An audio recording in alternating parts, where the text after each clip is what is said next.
जी शुरुआत में आया था, जिस तरह से रिलायंस ने फ्री देकर कब्जा कर लिया था, वो तो ग्राहक बनाने के लिए किया था, उस तरह से भी हो सकता है। शेयर मार्केट में ना कोई किसी को नहीं फंसाता, शेयर मार्केट में सिर्फ लालच फंसाता है।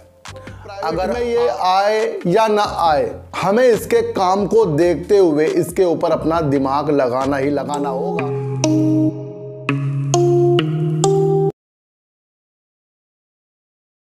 नमस्कार, मैं स्वागत करता हूं आपका अपने ही चैनल में जिसका नाम है सार्थक बाजार से।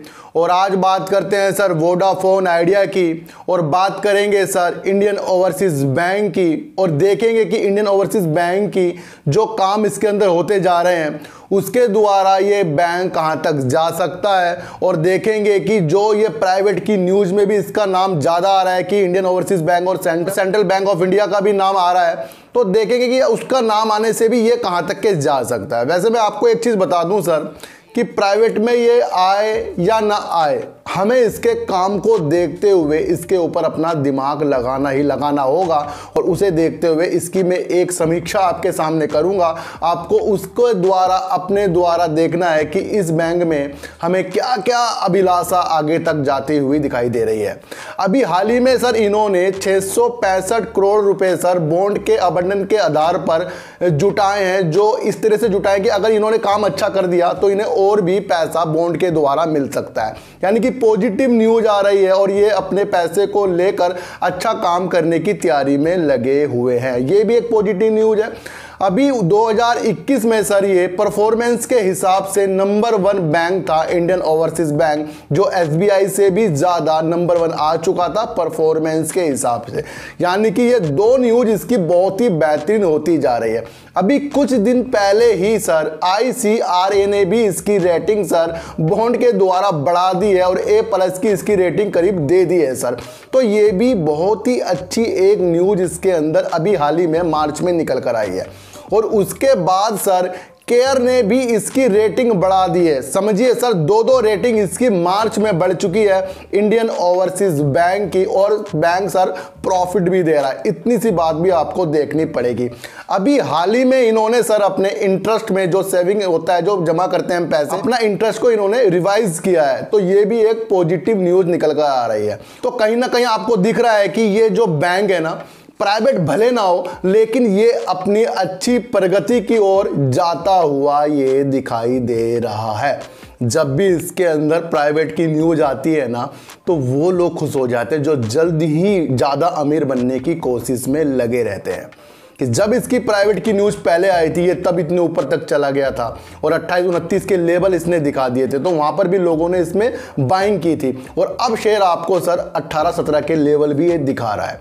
लेकिन मैं आपको बता दूं, अगर इसके अंदर आपने मन सही रख लिया ना, ये बैंक आपको बाकी बैंकों से जो जिस तरह से प्राइवेट की न्यूज आ रही है उससे ये अच्छा आपको बेनिफिट देगा। लेकिन शर्त यह है कि इसको प्राइवेट बैंक होने की दृष्टि से मत देखना। मैं आपको अब भी बता रहा हूं सर, जो बैंक प्राइवेट होगा वो किस लिए प्राइवेट हो रहा था कि ये काम इनका सही नहीं था पहले और बैंक कर्जे में डूब रहा था। आरबीआई ने भी इसके ऊपर नजर रखी थी, वो भी हटा ली है। अब ये अपने हिसाब से काम कर सकता है। तो ये सब कुछ तो सही हो गया सर, फिर किस बात से बैंक प्राइवेट होगा ये मुझे समझ नहीं आता। अगर हो जाए तो वो भी अलग एक प्लस पॉइंट हमारे लिए जुड़ जाएगा। लेकिन मैं आपको ये बताना चाह रहा हूँ कि जब जब दो रेटिंग इसकी एक महीने में बढ़ रही है और ये 665 करोड़ बॉन्ड के द्वारा ले रहा है, तो कहीं ना कहीं इसके अंदर संभावना हमें अच्छी तलाश करनी पड़ेगी। एक और अच्छी न्यूज मैं आपको बता दूं सर, ये किसी को शायद पता ना हो, इसके अंदर इसने सर जम्मू कश्मीर IDFC को 1000 करोड़ रुपए का लोन मंजूर किया है। यानी कि 500 करोड़ वो दे भी चुका है।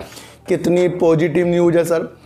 जम्मू कश्मीर IDFC को इसने 1000 करोड़ रुपए का लोन जो दिया है, विकास के लिए दिया है, शिक्षा के लिए दिया है, जल शक्ति लोक निर्माण के लिए दिया है सर। बाकी जो भी वहाँ पर काम होंगे सर, परिवहन के लिए होंगे, विकास के लिए होंगे, तो उसके लिए जो ये संस्था है ना JK IDFC, ये इस तरह का काम करती है और उसको इसने 1000 करोड़ रुपए विकास के लिए लोन जो दिया है। मैं आपको एक चीज़ और बता दूं सर, जब तक के बैंक किसी को लोन नहीं देगी ना, तो वो जरूरी नहीं कि सेविंग अकाउंट से ही वो इनकम करती है सर। लोन देने से भी बैंक को प्रॉफिट होता है, इस पर वो शर्त है कि वो सही लोन जाए और सही उसका ब्याज सहित वो पैसा किस्तों में वापस आए। तो कहीं ना कहीं बैंक जब आगे की तरफ बढ़ता है ना, तो देखा जाता है कि वो लोन जो दे रही है और वो लोन इतने हजारों करोड़ में दे रही है, तो सर इसके अंदर आपको क्या नजर आ रहा है? एक चीज मैं आपको और बताना चाहूंगा सर कि शेयर मार्केट में ना कोई किसी को नहीं फंसाता, शेयर मार्केट में सिर्फ लालच फंसाता है। अगर आप शेयर मार्केट को जानने के लिए यूट्यूब में आए हैं और आप बड़े बड़े थंबनेल में फंस गए हैं, अब आपको कोई बता दे कि आईओबी बैंक आपको 100 रुपये मिलेगा, तो आपको खुद सोचना चाहिए कि 18 रुपये, भाई 100 रुपये कैसे मिलेगा? हद से 20-25 रुपये तक के मिल सकता है, तो आपको वो अवॉइड करना चाहिए। लेकिन 18 रुपये करीब का है, 1000 शेयर ले लूंगा और ये आगे जाकर 100 तक पहुंच जाएगा, फिर आप 20-25 में भी प्रॉफिट नहीं लेते, तो फंस कौन रहा है? फंस हम ही रहे हैं। और हम जो उल्टी सीधी वीडियो देख लेते हैं, बड़े बड़े थंबनेलों वाली, स्क्रीनशॉट वाली, वो लोगों को गुमराह कर रही है। मैं आपको अब भी बता दूं सर, नॉलेज के लिए अगर यूट्यूब में अगर आप आए तो आप सक्सेस हो जाओगे, नहीं तो कई लोग मेरी जो वीडियो को समझ नहीं पा रहे हैं, बड़े बड़े लोग भी समझ नहीं पा रहे हैं और छोटे छोटे लोग भी समझ रहे हैं, और बड़े बड़े लोग तो समझ लेंगे, कुछ लोग नहीं समझ में आ रहे हैं, जो लिख देते हैं बकवास कर रहा है, वो कर रहा है। भाई साहब एक चीज मैं आपको बता दूं, मेरी वीडियो को आप किसी समझदार आदमी को दिखा दो, देखो जरा सारे समझदार हैं, लेकिन जो मैं कमेंट गलत कर रहे हैं उनको बता रहा हूं, अपने घर पे दिखा दो। अगर आपके घर वालों ने इस वीडियो को बेकार बता दी कि ये सब कुछ बेकार बताया, मैं वीडियो बनाना बंद कर दूंगा। लेकिन मैं आपको बता दूं, आप अपनी सच्चाई से मुंह मोड़ रहे हो, सच्चाई से कभी मुंह मत मोड़ो सर। अगर आपको वीडियो में कुछ समझ नहीं आ रहा है, बकवास लग रहा है, तो समझ लो सर आपका दिमाग उस तरह से विकसित नहीं हुआ है जिस तरह से मैं आपको बताना चाह रहा हूं। कुछ लोग समझ रहे हैं, कुछ लोग नहीं समझ रहे। जो कमेंट गलत करके जा रहे हैं ना, उनको बाद में पता लगेगा कि इससे उनको बेनिफिट क्या था मेरी वीडियो से और क्या उन्होंने क्या सोचा होगा। तो समझिए सर, कोई भी किसी को नहीं बिगाड़ रहा है, हम खुद ही बिगड़ जाते हैं। मेरे साथ के दोस्त थे सर, जब मैं कंपनी में काम करता था, सबके सब ऐप करते थे, जब मीटिंग में हम जाते थे ऐप करते थे, हमने तो नहीं किया। अब कौन कहता है कि उस दोस्त ने बिगाड़ दिया? अरे कोई किसी को नहीं बिगाड़ता सर, खुद लोग बिगड़ जाते हैं लालच से। तो अपने नशे से दूर रहिए, लालच को दूर करिए, जिंदगी सही कीजिए सर, और मेरी वीडियो को समझिए। जिसको नहीं समझ में आ रहा ना सर, मत देखिए, लेकिन रात को मंथन जरूर कीजिए कि एक एक बात बिल्कुल सही होती है, और लाइफ के लिए और शेयर मार्केट के लिए मेरी बातें सही हो जाती है। मैं आपको बता दूं कि 1000 करोड़ रुपए जो JKIDFC को इन्होंने लोन दिया है ना, पॉजिटिव संकेत है। 2 इनकी रेटिंग बढ़ गई है 1 महीने में, पॉजिटिव संकेत है। SBI से भी ऊपर 2021 में परफॉर्मेंस के हिसाब से ऊपर गया है, पॉजिटिव संकेत है। बैंक प्रॉफिट कर रहा है, पॉजिटिव संकेत है। अपने ब्याज की दरों को चेंज कर रहा है, पॉजिटिव संकेत है। इसलिए इसके अंदर आपको अपना दिमाग लगाना है, बाकी प्राइवेट की न्यूज से इसके अंदर आपको दिमाग नहीं लगाना है। तो बात करते हैं सर वोडाफोन आइडिया की, और वोडाफोन आइडिया की आज जो वीडियो है ना, सिर्फ 5G जो ये ला रहे हैं और वाउचर ला रहे हैं उस पर आधारित है। मैंने आपको कुछ दिन पहले, यानी कि आज से 2-3 महीने पहले वीडियो बनाई थी कि मैंने कहा जब 5G आएगा ना, जो भी पहले 5G ले आया वो ही बाजार में कब्जा करेगा।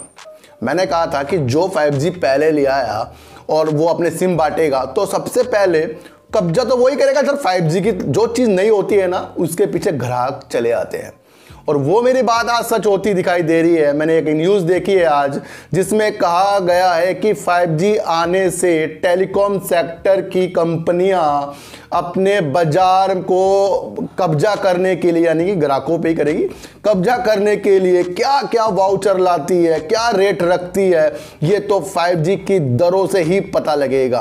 अब कोई कह रहा है कि 4G से अगर महंगा 5G हो गया, यानी ज़्यादा हो गया, तो कोई उसके ऊपर ध्यान नहीं देगा। और किसी किसी का कहना है कि जब 4G शुरुआत में आया था, जिस तरह से रिलायंस ने फ्री देकर कब्जा कर लिया था, वो तो ग्राहक बनाने के लिए किया था, उस तरह से भी हो सकता है। तो कहीं ना कहीं इसके अंदर अंदेशा सा निकल के आ रहा है कि 5G अब उनको भी ये चीज़ लग रही है, टेलीकॉम सेक्टर वालों को, या जो ये न्यूज़ बना रहे हैं, न्यूज़ लिख रहे हैं कि 5G ही कब्जा कर सकता है बाजार पर, वो मेरी आज बात सही होती दिखाई दे रही है। तो यानी कि जो भी 5G पहले लाया, जो भी रेट आए, तो कहीं ना कहीं आपको उसके अंदर अच्छा सा उछाल जरूर मिलेगा। और उसके अंदर सर वोडाफोन आइडिया, एयरटेल और जियो भी शामिल है, जो इस न्यूज़ के द्वारा बताए जा रहे हैं कि कौन सबसे पहले किस तरीके से ये जो 5G लाएंगे उसमें वो रेट क्या रखेंगे। कोई कह रहा है कि रेट समान ही होंगे, थोड़े ज़्यादा होए तब भी चलेगा, अगर ज़्यादा होए और ज़्यादा होए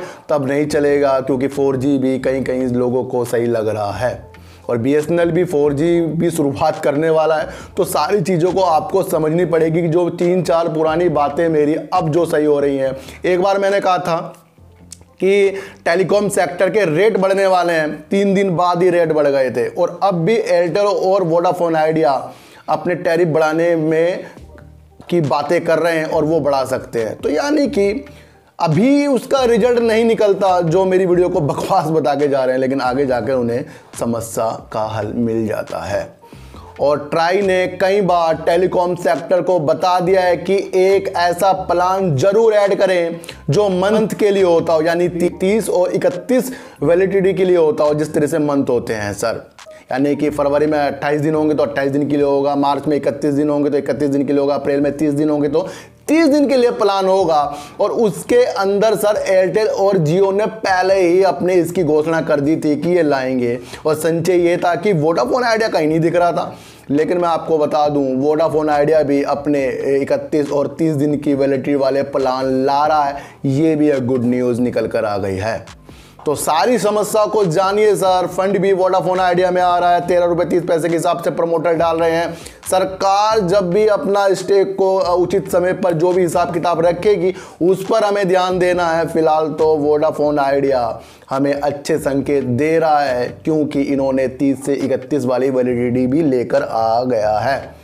तो समझिए सारे इशारों को, और इशारों को समझकर काम कीजिए। कोई भी किसी को शेयरों में नहीं फंसाता। मुझे ये भी पता है कि YouTube में कोई भी किसी की वीडियो देखकर शेयर नहीं लेता, शेयर वो अपनी मर्जी से लेता है, लेकिन जब उसे उसमें नुकसान हो जाता है ना, तो वो गलत कमेंट करके जाता ही जाता है। मैं फिर भी कहूँगा, शेयर सेल और बाय अपने दिमाग से करना चाहिए, और जो भी नुकसान और प्रॉफिट है वो अपने ऊपर लेना चाहिए, क्योंकि लॉस भी आपका, प्रॉफिट भी आपका।